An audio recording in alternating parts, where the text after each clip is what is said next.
La tragédie des siècles, chapitre 2, la persécution au premier siècle.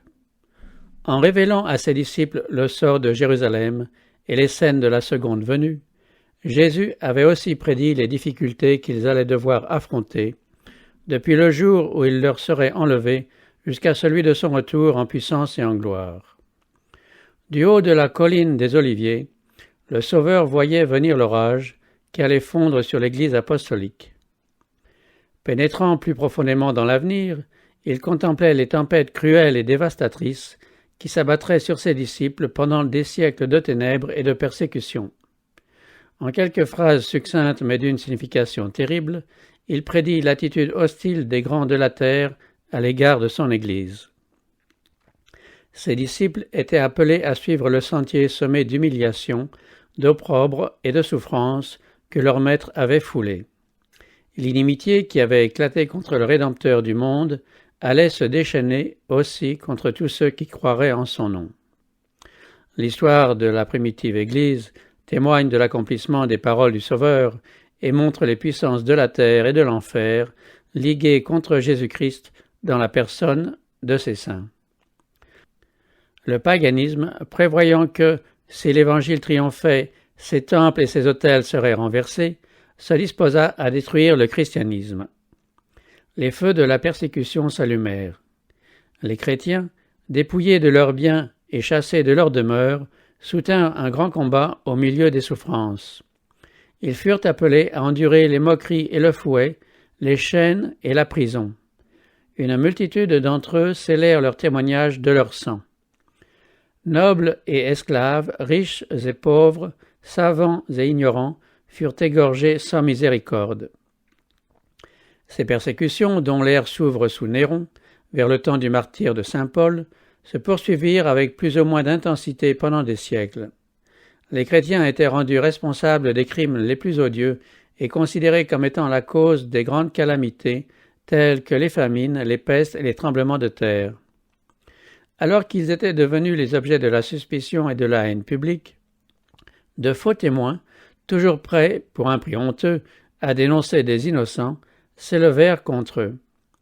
Les disciples du Christ étaient condamnés comme rebelles à l'Empire, comme ennemis de la religion, comme nuisibles à la société. Un grand nombre d'entre eux furent livrés aux bêtes féroces ou brûlés vifs dans les amphithéâtres. Quelques-uns étaient crucifiés, d'autres, couverts de peaux de bêtes féroces, étaient jetés dans l'arène et déchirés par des chiens. Ces supplices constituaient souvent l'attraction principale des fêtes publiques. Des foules immenses, rassemblées pour jouir de ces spectacles, saluaient l'agonie des chrétiens par des éclats de rire et des applaudissements. Dans tous les lieux où ils cherchaient refuge, les disciples du Christ étaient traqués comme des fauves. Obligés de se cacher dans des endroits désolés et solitaires, ils étaient dénués de tout, persécutés, maltraités, eux dont le monde n'était pas digne, errant dans les déserts et les montagnes, dans les cavernes et les antres de la terre. Les catacombes donnèrent asile à des milliers d'entre eux. Sous les collines des environs de Rome, de longues galeries avaient été creusées dans le roc. Ces tunnels, qui se croisaient en tous sens, s'étendaient sur des kilomètres en dehors de la ville. Dans ces retraites souterraines, les disciples du Seigneur enterraient leurs morts et allaient se réfugier quand ils étaient suspects et proscrits. Lorsque l'auteur de la vie viendra réveiller ceux qui ont combattu le bon combat, maints martyrs sortiront de ces lugubres cavernes. À travers ces cruelles persécutions, les témoins de Jésus gardèrent la foi. Privés de tout confort, sevrés de la lumière du soleil dans les sombres mais hospitalières profondeurs de la terre, ils ne proféraient aucune plainte. Par des paroles de patience et d'espérance, ils s'encourageaient mutuellement à endurer les privations et la souffrance. La perte des biens de la terre ne pouvait les faire renoncer à leur foi. Les épreuves et les persécutions ne faisaient que les rapprocher de la récompense et du repos éternel. Livrés aux tourments, comme autrefois les serviteurs de Dieu, ils n'acceptèrent point de délivrance afin d'obtenir une meilleure résurrection. Ils se rappelaient la parole du Maître, les prévenant que la persécution endurée à cause de son nom devait être pour eux un sujet de joie, parce que leur récompense serait grande dans les cieux. Car c'est ainsi que les prophètes avaient été persécutés avant eux. Ils se réjouissaient à tel point d'être jugés dignes de souffrir pour la vérité, que leur chant de triomphe dominait le crépitement des flammes lorsqu'ils étaient sur le bûcher. Levant les yeux, ils voyaient par la foi Jésus et les saints anges qui les contemplaient avec amour et se réjouissaient de leur fermeté. Du ciel leur parvenaient ces paroles « Sois fidèle jusqu'à la mort, et je te donnerai la couronne de vie. » Les efforts de Satan pour détruire l'Église par la violence étaient inutiles. Le grand conflit dans lequel périssaient les disciples du Christ ne s'arrêtait pas avec la vie de ces fidèles témoins tombés à leur poste. Apparemment vaincus, ils étaient vainqueurs. Les serviteurs de Dieu pouvaient mourir, l'Évangile continuait à se répandre, et le nombre de ses adhérents allait en augmentant. Il pénétrait même dans les régions demeurées inaccessibles aux aigles romaines. Un chrétien disait à un empereur païen « Condamnez-nous, crucifiez-nous, torturez-nous, broyez-nous. Votre injustice est la preuve de notre innocence. Mais vos cruautés les plus raffinées ne servent de rien. C'est un attrait de plus que vous ajoutez à notre religion. Nous croissons en nombre à mesure que vous nous moissonnez. Le sang des chrétiens est une semence. » Des milliers de témoins étaient incarcérés et mis à mort, mais d'autres entraient dans les rangs et prenaient leur place. Quant à ceux qui succombaient pour leur foi, leur sort était scellé et ils étaient mis par Jésus-Christ au nombre des vainqueurs. Ils avaient combattu le bon combat. La couronne de justice leur était réservée pour le retour du Seigneur. La souffrance rapprochait les disciples les uns des autres et de leur Sauveur. L'exemple de leur vie et le témoignage de leur mort plaidaient si bien en faveur de la vérité qu'au moment où l'on s'y attendait le moins, des sujets de Satan abandonnaient son service pour passer sous les étendards de Jésus-Christ. Pour mieux réussir dans sa guerre contre le gouvernement du ciel, Satan songea alors à une tactique nouvelle. Dresser sa bannière au sein de l'Église chrétienne, comptant que s'il pouvait séduire les disciples du Christ et attirer sur eux le déplaisir de Dieu, il deviendrait pour lui une proie facile. À partir de ce moment, le grand adversaire entreprit d'obtenir par la ruse ce qu'il n'avait pu s'assurer par la contrainte. La persécution cessa et fut remplacée par l'appât dangereux de la prospérité et des honneurs temporels. Des idolâtres furent amenés à adhérer partiellement à la foi chrétienne, tout en rejetant certaines vérités essentielles. Ils prétendaient accepter Jésus comme le Fils de Dieu et croire à sa mort et à sa résurrection, mais n'avaient pas conscience de leur état de péché ni de leur besoin de repentance. Prêts à faire quelques concessions, ils proposèrent aux chrétiens d'en faire autant, de façon à se rencontrer sur le même terrain. L'Église courut alors un péril en regard duquel la prison, la torture, le feu et l'épée eussent été des bienfaits. Certains chrétiens demeurèrent inébranlables, déclarant que tout compromis leur était impossible. D'autres se montrèrent prêts à céder ou à modifier certains points de leur foi dans l'espoir d'amener ces nouveaux croyants à une conversion complète. Une heure d'angoisse avait sonné pour les fidèles disciples de Jésus-Christ.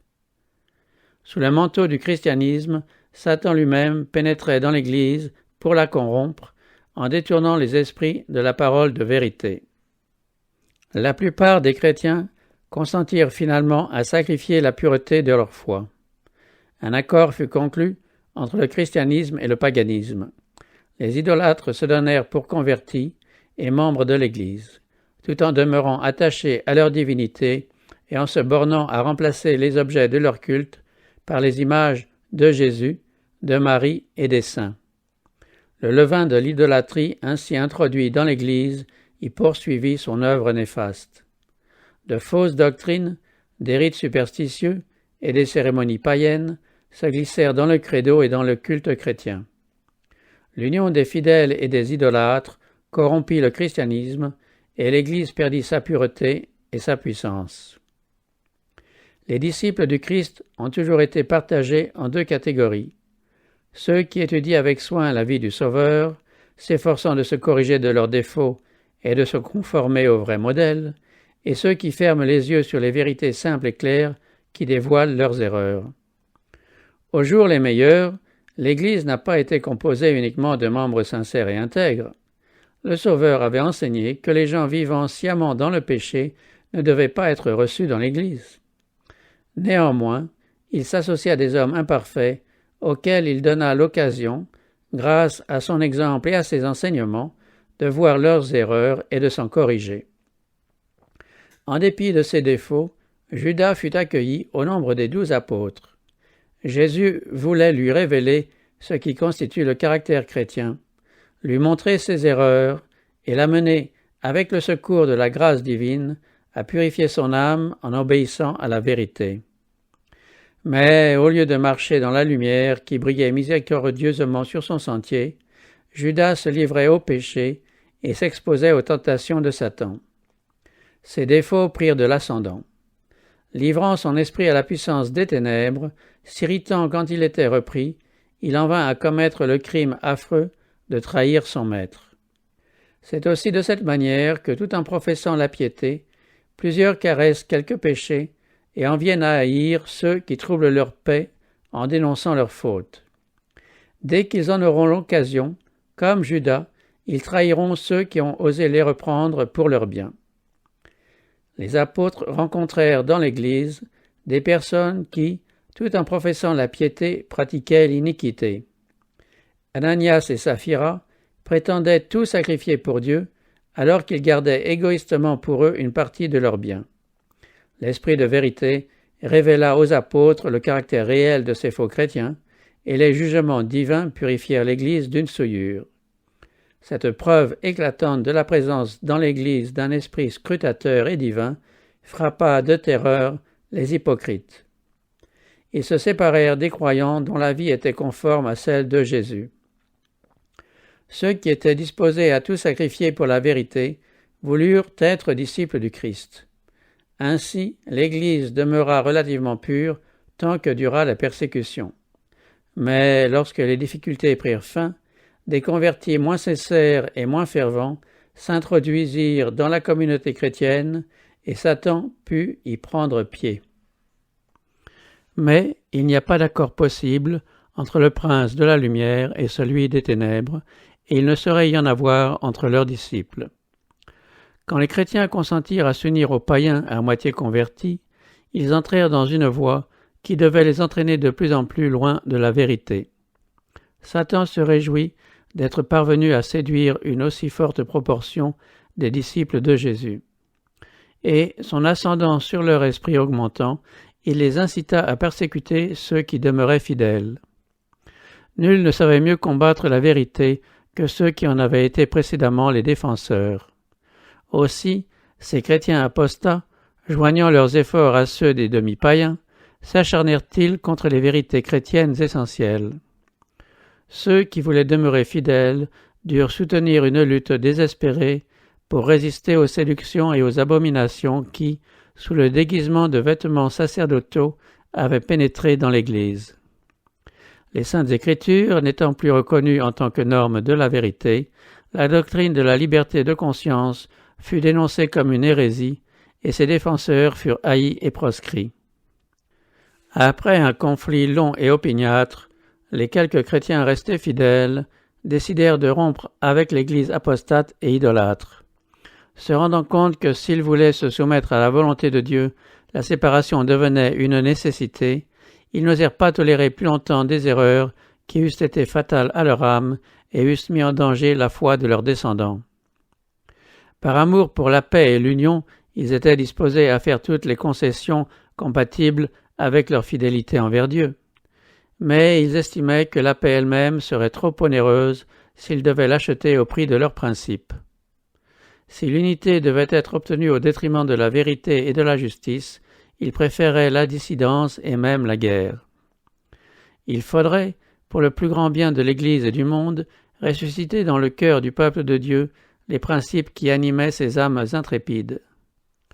On constate aujourd'hui une indifférence alarmante au sujet de doctrines qui sont les piliers de la foi chrétienne. Il n'est pas rare d'entendre dire qu'en définitive, ces doctrines n'ont pas une importance capitale. Cette manière de voir a encouragé les agents de Satan au point que les fausses théories et les séductions fatales du passé, répudiées au péril de leur vie par les fidèles, sont maintenant reçues favorablement par des milliers de gens qui se réclament du titre de disciples de Jésus-Christ. Les premiers chrétiens étaient réellement un peuple particulier. Leur conduite irréprochable et leur foi inébranlable constituaient une censure continuelle qui troublait la paix des pécheurs. Bien que peu nombreux, sans fortune, sans position officielle et sans titre honorifique, ils étaient la terreur des transgresseurs partout où leur caractère et leur foi étaient connus. Aussi étaient-ils, comme Abel pour Caïn, un objet de haine. Le même esprit qui poussa Caïn à tuer son frère animait ceux qui, secouant le joug du Saint-Esprit, mettaient à mort le peuple de Dieu. C'est ce même esprit qui poussa les Juifs à rejeter le Sauveur et à le crucifier. La pureté et la sainteté du caractère du Christ révélaient leur égoïsme et leur corruption morale. Depuis cette époque jusqu'à maintenant, les fidèles disciples ont toujours provoqué l'hostilité et l'opposition de ceux qui aiment et suivent la voie du péché. Comment donc l'Évangile peut-il être qualifié de message de paix? Quand Ésaïe prédit la naissance du Messie, il lui donna le titre de « Prince de la paix ». Quand les anges annoncèrent aux bergers la naissance de Jésus, ils chantèrent au-dessus des plaines de Bethléem « Gloire à Dieu dans les lieux très hauts et paix sur la terre parmi les hommes qui l'agréent ». Il y a contradiction apparente entre ces déclarations et la parole de Christ « Je ne suis pas venu apporter la paix, mais l'épée ». Mais bien comprises, les deux déclarations concordent parfaitement. L'Évangile est un message de paix. S'il était reçu et suivi, la paix, l'harmonie et le bonheur existeraient sur toute la terre. La religion du Christ unit dans une intime fraternité tous ceux qui l'acceptent. Sa mission était de réconcilier les hommes avec Dieu et par conséquent les uns avec les autres. Mais la majeure partie de l'humanité est sous l'empire de Satan, le pire ennemi de Jésus. Elle se regimbe contre Dieu parce que les principes de l'Évangile sont en opposition avec ses habitudes et ses aspirations. Elle hait la pureté qui condamne ses péchés et persécute ceux qui proclament la justice et la sainteté. L'Évangile est appelé une épée parce que les vérités qu'il apporte soulèvent l'animosité et l'opposition. Le fait que Dieu laisse les méchants persécuter les justes a été un sujet de perplexité pour les chrétiens faibles en la foi.